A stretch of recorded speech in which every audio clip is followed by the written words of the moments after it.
para que nós agora, de forma concentrada e objetiva, estivéssemos analisando aqui a palavra de Deus. E eu estou ali no telão mostrando uma imagem do Monte Hermon, que faz parte da mensagem de hoje. E é um monte que está ali numa divisa de Israel com Líbano, com Síria.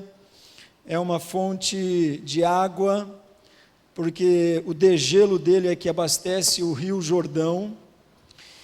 E a palavra de Deus, ela quer falar conosco sobre o anseio por Deus como base de uma alma sadia. Quando uma pessoa está com febre, o seu corpo está dizendo: há algo errado, e você vai ao médico. Quando algumas dores surgem, então você pensa e faz a coisa certa de ir até o médico, e outros sinais e sintomas que surgem no seu corpo, você então vai até o médico. Agora, a alma é a nossa parte invisível. E a palavra de Deus diz que a alma reflete até no corpo, porque um coração, uma alma alegre, ela serve de bom remédio e também formoseia o rosto. Tem pessoas que não são bonitas, como eu. Mas se eu tiver alegria no coração, aí você fica bonitinho, bonitinha. Então não tem gente feia se tem Jesus no coração. Se alguém falar assim: eu acho que eu sou feio, é porque falta Jesus, porque um coração alegre formoseia o rosto. Tem gente usando Mary alguma coisa, Avon não sei o que, né? Lore não sei o que.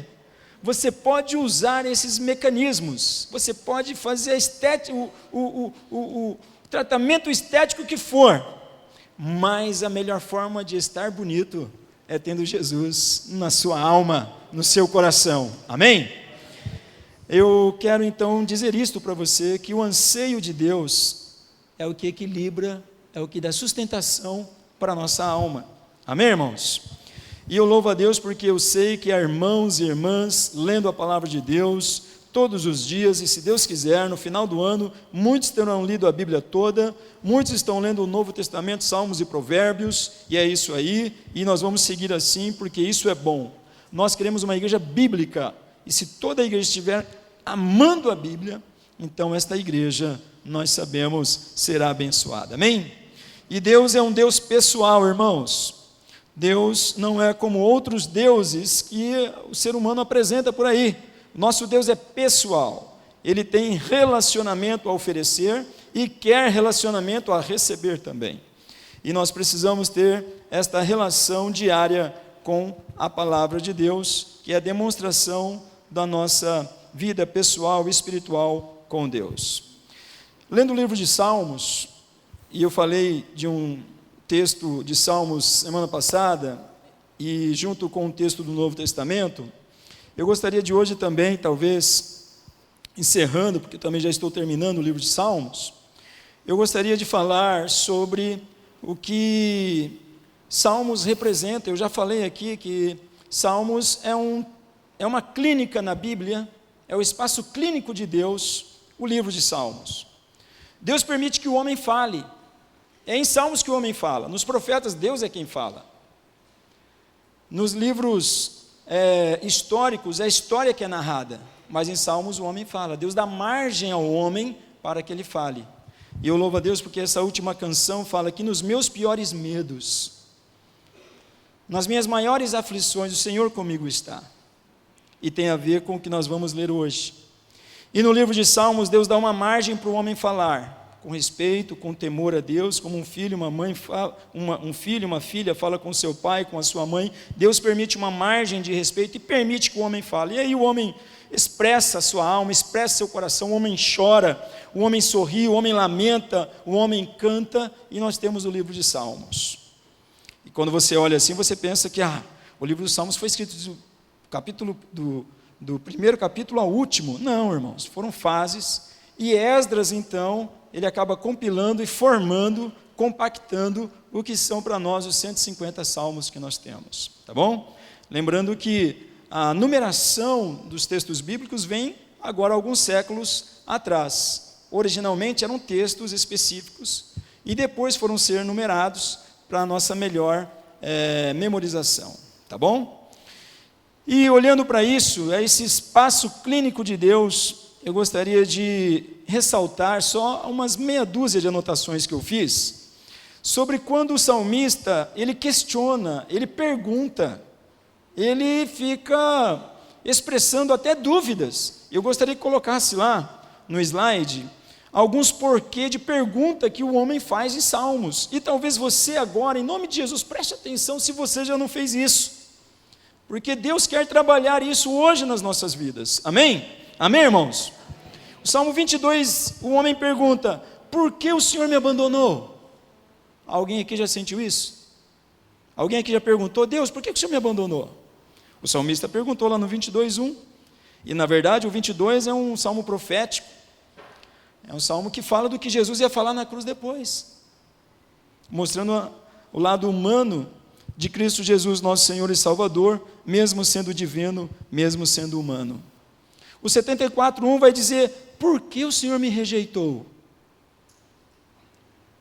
Por que o Senhor me rejeitou, Senhor? Alguém aqui já se sentiu rejeitado? Pior não é ser rejeitado por uma pessoa, pior é ser rejeitado por Deus, e você sentir: por que o Senhor me rejeitou? É o que o salmista falou. O 11 diz assim: por que o Senhor não me estendeu a mão? Irmão, você já pediu a mão de alguém para te ajudar, e a pessoa não estendeu a mão? Imagina você sentir isso do próprio Deus, e o salmista sentiu isso. No 88:14, o salmista fala: porque o Senhor me rejeitou e escondeu de mim o seu rosto, virou o rosto para mim. Por que, Senhor? No 44:24, o salmista, ele questiona, ele fala assim: o Senhor, por que o Senhor escondeu o seu rosto e esqueceu o nosso sofrimento e a nossa aflição?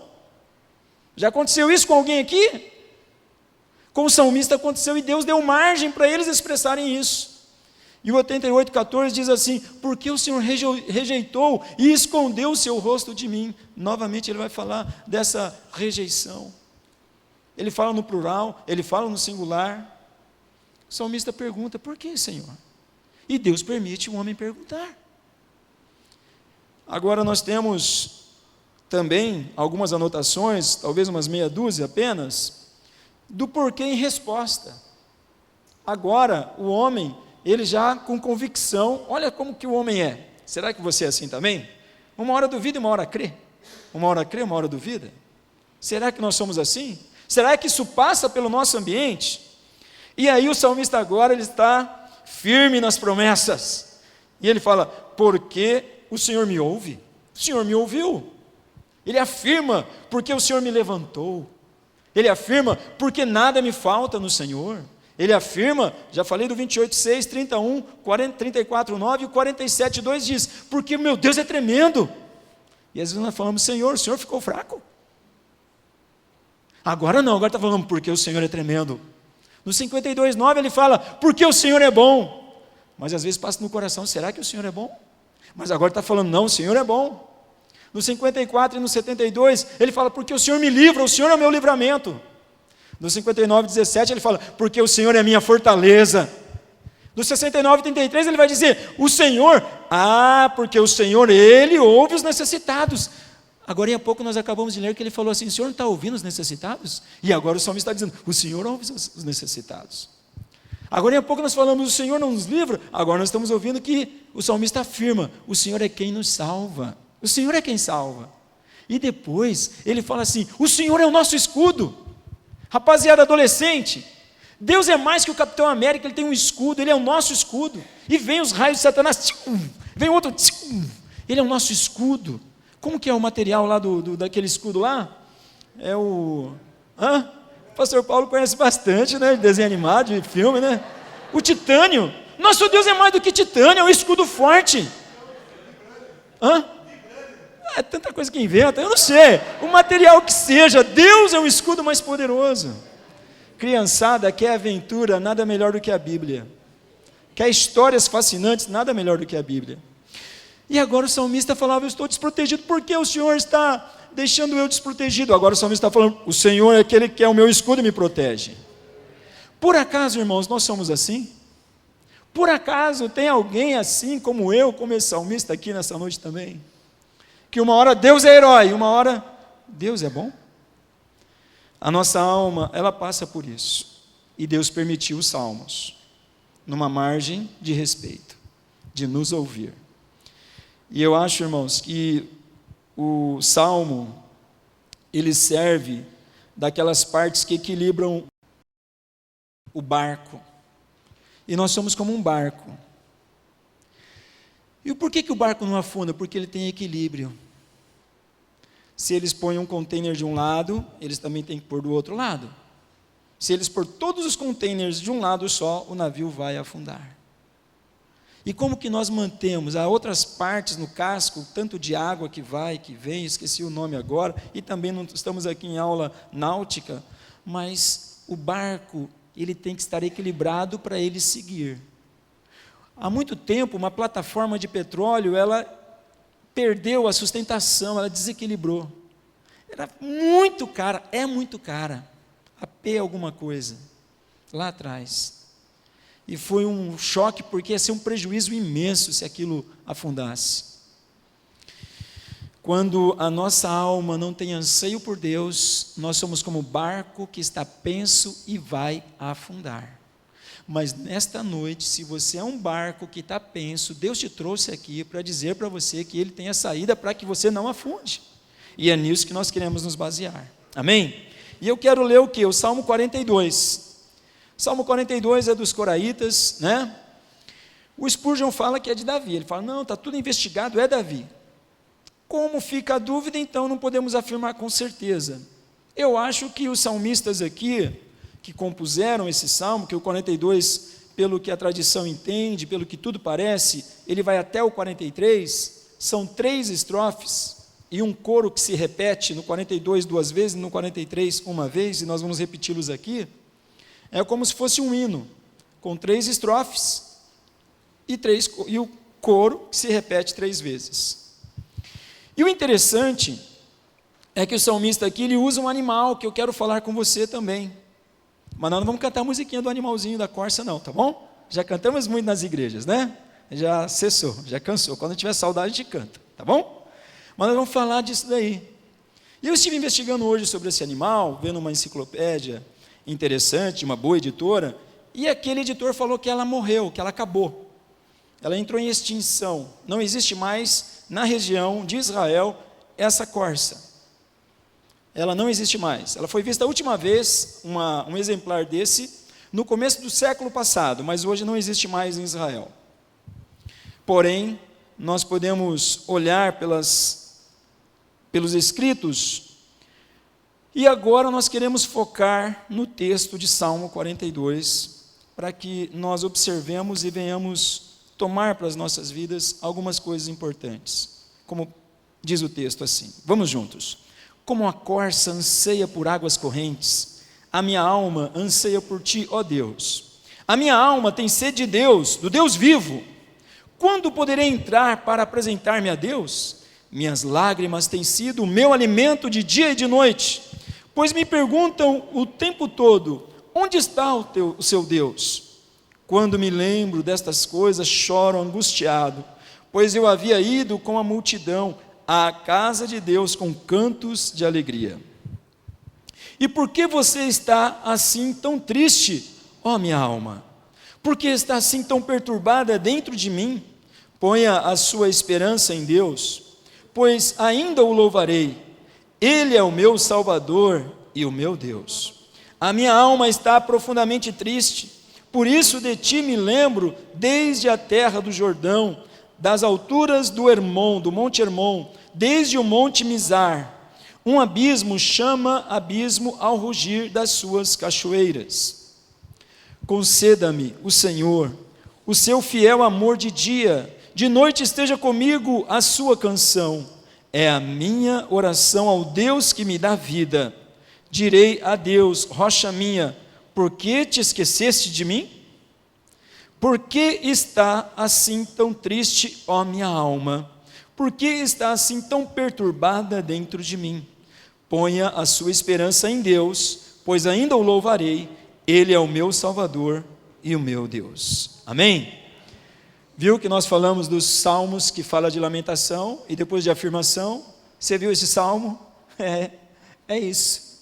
Você se identificou com alguma coisa, então você está na clínica certa e você está diante do médico certo, que é o Senhor nosso Deus. Amém? Quem enviou o seu Filho Jesus e quem não nos deixou órfãos, porque o Espírito Santo do Senhor trata a nossa alma. Amém? Por isso nós estamos aqui. Salmo expressa uma exemplificação de uma busca de Deus à semelhança deste ser que foi criado por Deus, só que ele não tem espírito, ele não vai prestar conta a Deus, é só um animalzinho. Tem gente que acha que o cachorro tem alma, que o gato tem alma, né? Tem gente levando o cachorro para banhos de shampoos caríssimos, né? Para spas, fazendo festa de aniversário para os animaizinhos. Irmãos, ter estimação por um animal, beleza. Ter superestimação, cuidado,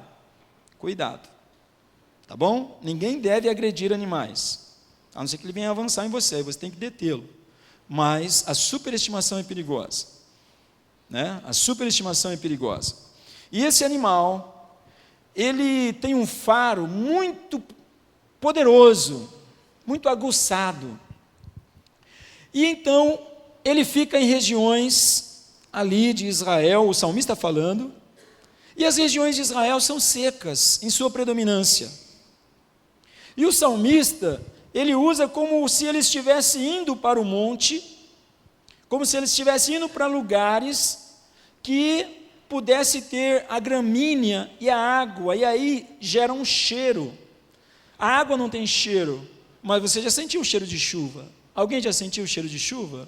Alguém já sentiu o cheiro de água, ou seja, cheiro de mata? Você vai passando num lugar e fala, tem água por aqui. Por quê? Você sente o cheiro, o odor da mata ciliar. Então você fala, tem rio aqui. E esse animal, ele também percebe, e aí ele fala, tem água. E onde tem água, tem pastagem. Irmãos, ele tem faro para água e pastagem. Irmão e irmã, como está a sua vida devocional? Você tem sentido faro pela palavra de Deus? Sentido que aqui tem água, que aqui tem pastagem para a sua alma? Todos os dias você está buscando a palavra e a oração?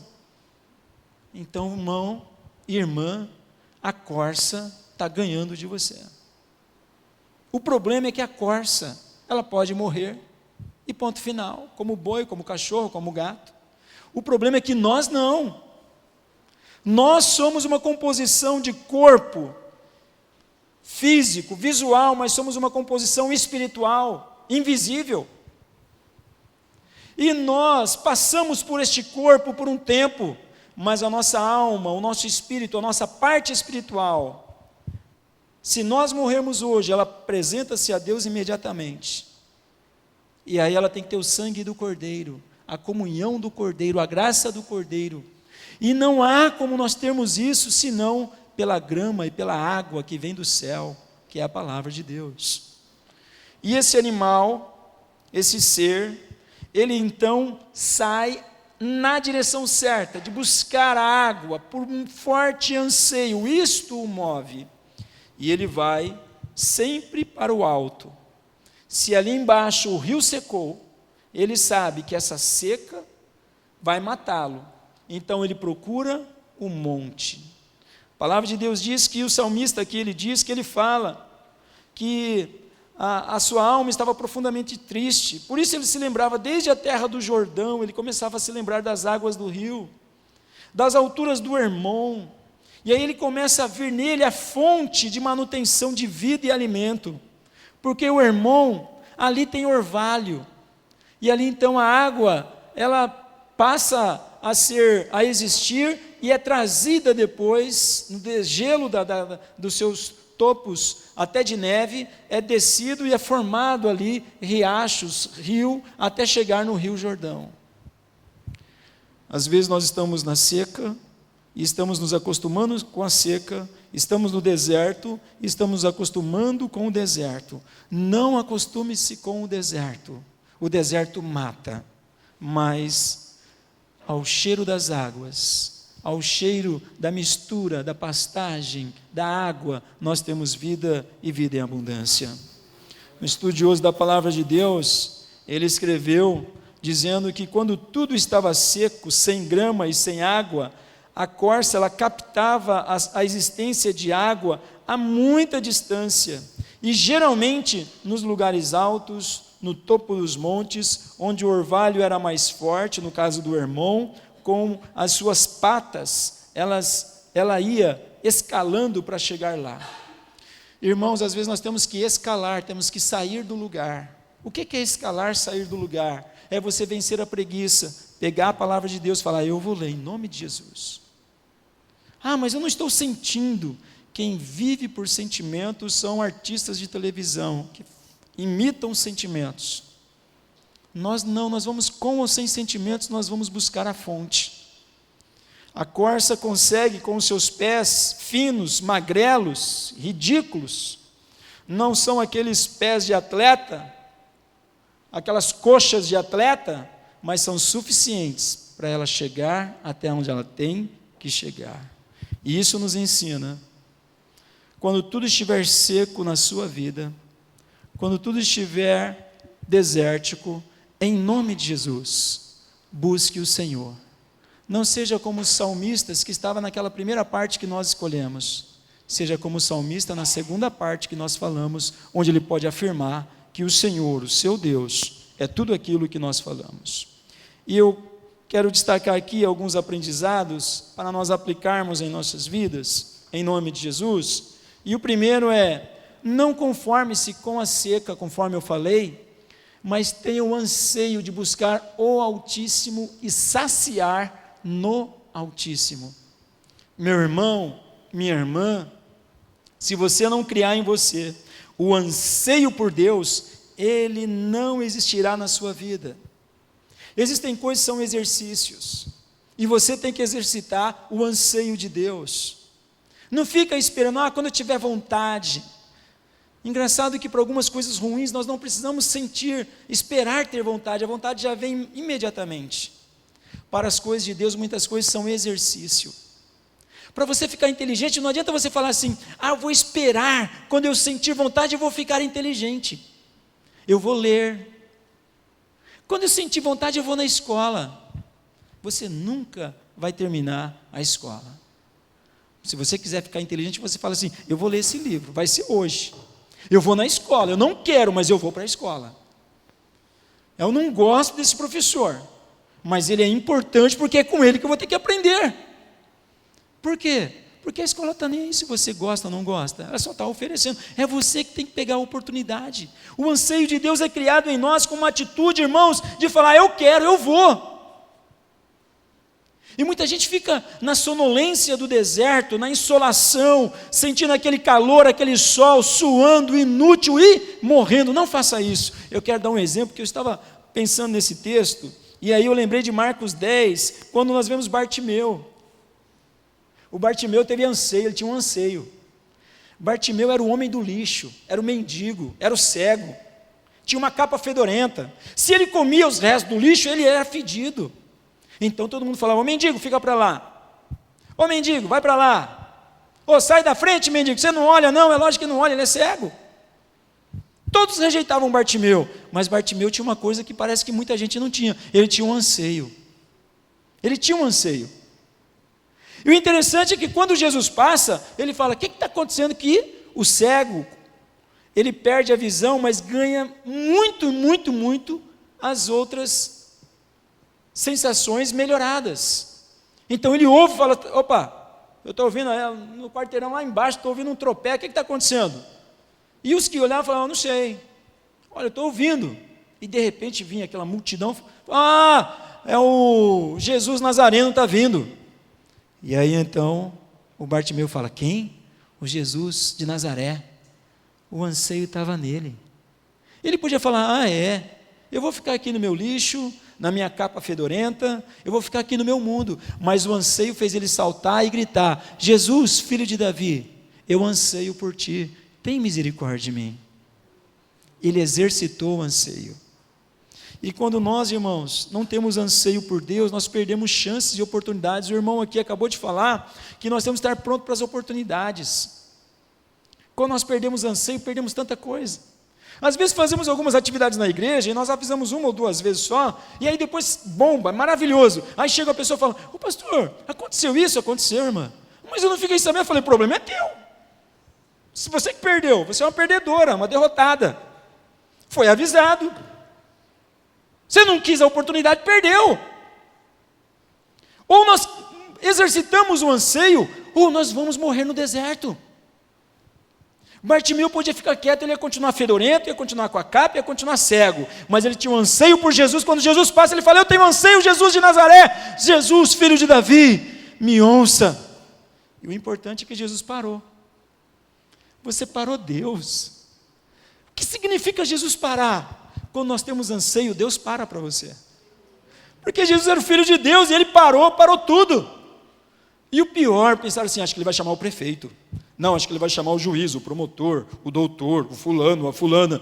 Mas ele fala assim: quem está me chamando? É um cego, miserável, fedorento. Traga ele aqui. O senhor não vai querer que o prefeito venha? O senhor não vai querer que o doutor venha? Eu quero quem tem anseio. Meu irmão, minha irmã, se você não tem anseio por Deus, você é um barco que está à deriva. Se o teu anseio por Deus não está equilibrado, você já está desequilibrado. Bartimeu tinha anseio. E ele chegou até Jesus. E Jesus saciou o seu anseio. Em nome de Jesus. Veja como está o anseio da tua alma. Tem gente que tem anseio para ter um smartphone novo. Não vê a hora de ir lá nas casas, não vou dar, ou no Maga, não vê a hora, fica lá vendo. Tem gente que vai na fila, lá no país de origem, e entra na fila para adquirir aquele smartphone, e eu falo: e daí? Não, porque ele foi o primeiro, e depois estão achando que as pessoas estão ficando mais inteligentes nos nossos dias. Eu falei: mas e aí? Anseios errados, anseios por coisas que não valem nada. Nós aprendemos também, irmãos, que a esperança, ela nunca promove tanta alegria quanto na aflição. E tem gente que fala: pastor, estou na aflição. Você vai ter aflição mesmo. Eu me lembro, irmãos, que eu tive aflição também. Quando eu cheguei na escola, não posso falar o nome, tem gente que já estudou lá, que estuda lá, foi a escola que eu mais estudei. E aí, de repente, eu não sei quem me levou. Eu sei que só sei de uma coisa: fiquei sozinho. Olhei tudo, comecei a chorar. E todo mundo tinha amiguinho, eu não tinha nenhum. E chegou uma professora, na fila, e tinha que ficar na fila. Vamos cantar o hino nacional, tudo bem, mas e agora? O que faz? O que vai? Para onde vai? E aí eu chorei. Aí tinha um japonesinho que também entrou em desespero. Ele até fez as necessidades na sala, porque ele entrou em confusão, porque nós estávamos aí, depois que eu fui descobrir, entramos em sentimento de solidão. Puxa, então meu pai e minha mãe aplicou em mim uma maldade, me deixou sozinho com essa gente aqui que está nem aí para mim. Eu não era famoso, não era rico. E eu falava assim: não, é uma crueldade. Mas não era uma crueldade. Crueldade é você não levar seu filho na escola. Ah, mas meu filho sentiu isso, então eu vou tirar ele da escola. De forma alguma, ele vai ficar lá. Deus faz assim conosco. Mas eu estou sentindo aflição. Você vai sentir a aflição mesmo. Agora, Deus está pronto para te ajudar na aflição. Se é uma aflição natural, você vai passar por ela, meu irmão. O problema é se eu fiz a aflição, se eu causei a aflição. E o salmista mostra que ele estava aflito. E às vezes nós ficamos aflitos e nós ficamos no deserto e nós queremos ficar onde sempre tem comidinha fácil. E eu estava pensando nesse texto, eu fiquei pensando, tudo que a gente estudou sobre corça, percebe que ela vai aguçando o seu faro, quanto mais deserto ela fica. E nós temos aí um instituto chamado IBAMA, que ele pega os animaizinhos. Esses dias eu fiquei admirado, para não falar outra coisa. Um irmão teve a casa devastada por um rompimento de muro, a igreja foi lá, ajudamos, limpamos, tal, ninguém das autoridades foi lá. Mas no outro dia eu voltei lá, E foram 3 autoridades numa viatura policial. Eu falei, opa, vão prender alguém. E aí aqueles 3 policiais, uma policial, se fosse fazer hoje o TAF, já estava reprovada, porque não tem condições. Eu falei, se um marginal passar ali, ela morre. Porque a hora que ela der 10 passos, vai morrer de infarto, porque estava fora do padrão. Sai aquela policial e mais 2 policiais num carro. E eu falei, eita, vai pegar um ladrão que está por aqui. E de repente vem uma mulher chorando no portão. E ela chora e fala assim, mas vocês devolvem a gaiola? E eu falei, ui, o preso está na gaiola. Os 3 policiais eram da polícia ambiental e foram buscar um papagaio. E eu olhei e falei, eu pago tudo que eu pago de imposto para vir 3 policiais, uma fora de forma, os outros 2 também, para pegar um papagaio. 3 policiais. Eu falei, eu devo estar errado. Mas que eu saiba para isso, um só bastava. E aí a mulher chorava e falava assim, devolve a gaiola depois. E a policial saiu e falou assim, ele vai ser bem cuidado. Eu falei, como que vão gemar o bicho, né? E foi aquilo. E aquele animalzinho, ele não vai poder voltar ao habitat normal, natural. Por quê? Ele está mimado. Ele foi criado ali. Um lourinho, toma aqui a comidinha. Se soltar ele na floresta, o que vai acontecer? Ele vai morrer. Sabe o que nós aprendemos com isso, irmãos? Quanto menos deserto, mais fácil nós morremos. Quanto mais desertos, mais aguçado é o nosso faro, mais é o nosso anseio por Deus. A esperança nunca promove tanta alegria quanto na aflição. Se você pegar uma corça e colocar ela na beira de um açude, cercar e pôr ela ali, ela não vai precisar aguçar o faro. Por quê? Ela já tem o quê? Água e grama.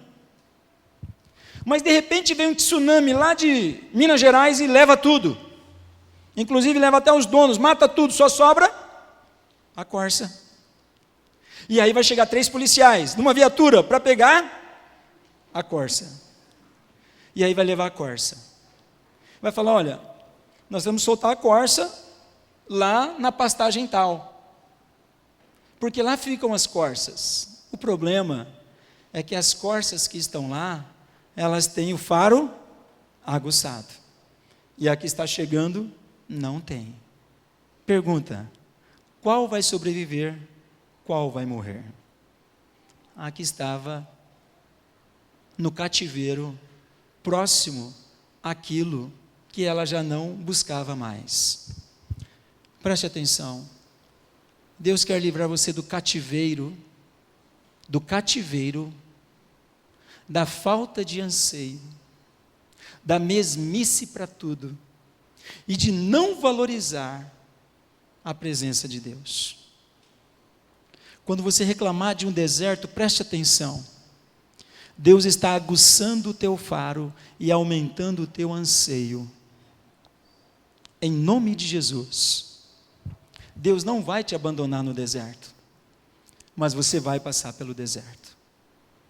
Mas você vai sair melhor do que quando você entrou. Está me entendendo, irmãos? Outra coisa é sondar a causa da nossa tristeza. Isso é geralmente a melhor cirurgia para a dor. Tem gente que chega e fala assim, pastor, eu estou com a cabeça a 1000. Comprei 3 carros, financiado, 2 casas, uma na praia, e agora não durmo mais. Irmã, quem mandou você fazer isso? Deus não é poderoso? Deus é poderoso, mas a senhora é muito fraca. Não dá para fazer isso, você vai perder sono, vai perder a vida. Então nós temos que sondar, irmão, se a nossa situação não é causada por nós mesmos. E nós mesmos, sondando isso, corrigir tudo isso. Outra coisa é que o salmista, ele repreende o seu próprio coração. Considerando que Spurgeon é muito mais inteligente que eu, obviamente, e ele afirma que é de Davi, eu vou dizer que eu acho que tem muito a ver com Davi esse salmo. E como os coraitas eram uma ordem que Davi havia estabelecido, talvez eles fizeram no contexto de Davi mesmo. Mas não posso afirmar. Não posso afirmar. Mas eu sei de uma coisa. Davi é um exemplo nesse ponto. Porque o Davi, lá no 139, ele fala assim: sonda o meu coração, ó Deus. E ele quer que Deus repreenda o seu próprio coração. E Davi foi um cara que ele podia repreender Saul. Porque Saul já tinha perdido o reino. Deus falou para Samuel: não quero mais Saul. Por que você insiste em abençoar Saul se eu tirei a bênção dele? Eu mandei você ungir Davi, é Davi que é o rei. E um dia Davi esteve tete a tete para acabar com Saul, para exortar, para repreender, porém, Davi nunca repreendeu Saul. A palavra de Deus diz que ele até chorou quando Saul morreu, ele amava Saul. Mas o interessante é que Davi era uma pessoa suficientemente capaz para corrigir a si mesmo. Ele não queria corrigir as outras pessoas, ele queria corrigir a si. E o salmista aqui, ele repreende a própria alma, o próprio coração, irmãos. Ele não joga a culpa da sua tristeza para outro, ele assume a culpa. Você já viu aquelas entrevistas de repórter de cadeia? Fala assim: e aí, por que você pegou essa bicicleta? Aí o cara fala assim: eu não peguei, ela estava na rua, passei, ela enroscou no meu cinto e veio. Aí a polícia me parou e me pegou, não sei nem por que eu estou aqui. Já ouviu essas conversas? Mas por que você matou essa onça? Eu não matei, eu estava aqui, aí esbarrei num revólver, caiu, matou, não sei o que aconteceu. Sempre joga a culpa. Não, o salmista, ele chama o seu próprio coração e conserta o seu próprio coração. Ele mesmo trata ele. E por último, tenha um lema, meu irmão, mesmo no deserto, mesmo na angústia, tenha um lema. Mesmo quando parece como aqueles salmistas que nós lemos, aqueles salmos que nós lemos, quando parece que não vai dar nada certo, você ainda tem que ter no teu coração e dizer: eu ainda vou louvar a Deus. Eu ainda vou vencer, em nome de Jesus. Porque o salmista fala: ainda o louvarei. Com toda a crise, com toda a ondulação que o barco estava passando, ele ainda louvaria o Senhor. O salmista, mesmo diante da crise de fé, ele confiava, irmãos, que ele ainda ia louvar. Você tem que lembrar de algumas pessoas como Jó. Foi para o pó, mas Deus depois o exaltou. Você tem que lembrar de José. Foi para o buraco, mas depois se tornou governador. Você tem que lembrar de Daniel. Foi jogado na cova, mas depois ele estava lá ao lado do rei. Nós temos que ter fé e nós temos que lembrar de Jesus. Olharam para a cruz e falou: não é o Filho de Deus? Levanta, sai daí. Ele não ia sair da cruz, ele ia sair do túmulo. As pessoas queriam que ele saísse da cruz, mas Jesus ia sair do túmulo. Em nome de Jesus, cuide da sua vida espiritual, tenha anseio por Deus. Como eu disse, nós somos uma composição dupla, física, visual e espiritual, invisível. Você pode cuidar da sua beleza. Hoje minha esposa mostrou um anel que ela mandou por ali, ficou lindo e ótimo. Era um anel que eu tinha dado a ela, e ela mandou por ali, eu falei: uau, parece que, como pode? Cuide da sua aparência, beleza, não tem problema. Mas hoje Deus nos chama para cuidar do nosso espiritual, da nossa vida espiritual, do nosso anseio por Deus, nosso anseio por aquilo que é celestial, daquilo que é eterno. E não adianta nós ficarmos reclamando: porque está difícil, como o salmista lá, o Senhor está me abandonando, o Senhor está me deixando, está me rejeitando. Irmãos, Deus é um Deus que permite muitas coisas na nossa vida. Nós não podemos ser como aquele pai super protetor: meu filho caiu de bicicleta, então eu nunca mais vou deixar ele andar de bicicleta. Não! Pega a criança e fala: não, vamos para casa, hoje não dá mais. Mas guarda a bicicleta, não chuta ela não, guarda lá. A cicatriz já chegou, já está tudo bem, agora vamos de novo. Mas pai, eu estou traumatizado. Não, você vai andar, porque você pode andar, você é maior do que a bicicleta. Mas eu estou com medo. Não, você vai vencer o medo. É assim que Deus faz conosco. Não é porque a gente está na sala de aula, às vezes sentindo abandonado como criança, com medo, que a gente vai parar de estudar, nós vamos continuar.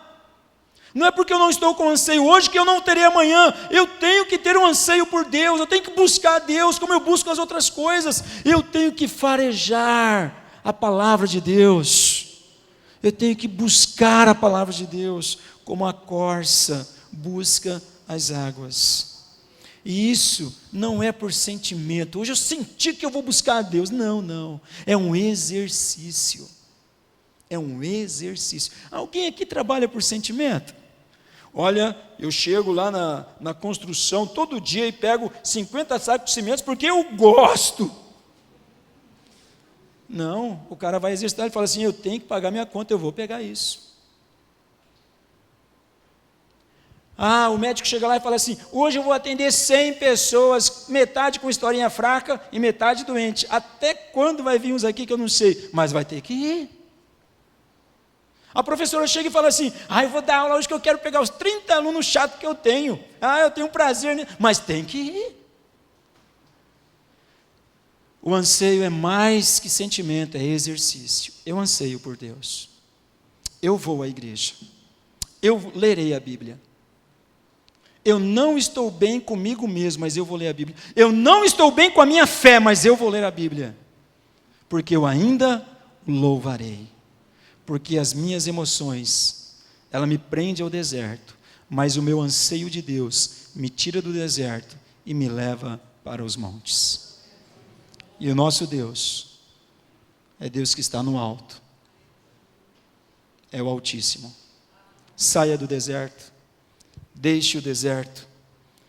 E eu quero ler o 43:5, que é o último coro, que diz, vamos juntos?